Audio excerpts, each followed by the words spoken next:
السلام عليكم ورحمة الله وبركاته walaalaha qiimaha iyo qadarinta mudan ee ku xidhan good food waa caafimaad ahlan wasahlan soo dhawaada video kale maalin kale ilaahay idinku xarajinad caafimaad qabtaan dhammaantiin meelbaad joogtaan maasha allah tabaaraka allah maanta sandwichkaasaan inoo wadaa ee aadka qurxada badan runtiina aad u macaan jilicsan oo softi ah ilaa xad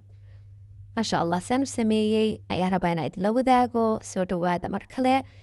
waxaa soo qaatay digaaga bilaa lafta iskuarka iyo barbarooni basal kabsar iyo toon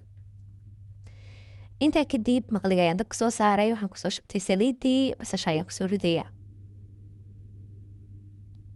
basashan waxaan kusoo rido cabaar baan deynaya intay midabkeeda dahabi noqonayo kadibna digaaga ayaan kusoo daraya intaa kadibna xawaashiyada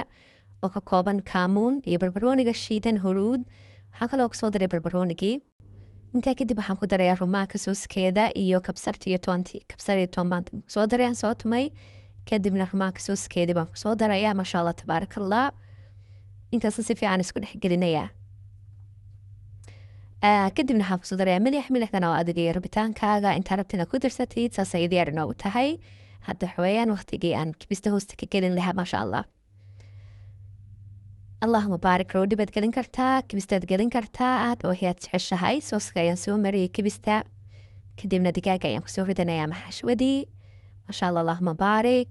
كدبنا هالسوقات موزاريلا تشيز وتشيز كبيتسها لكن تشيز الله تشيز كتايسة لا استعمال كرتا صوصين كسودا دماني يرمان كبستودن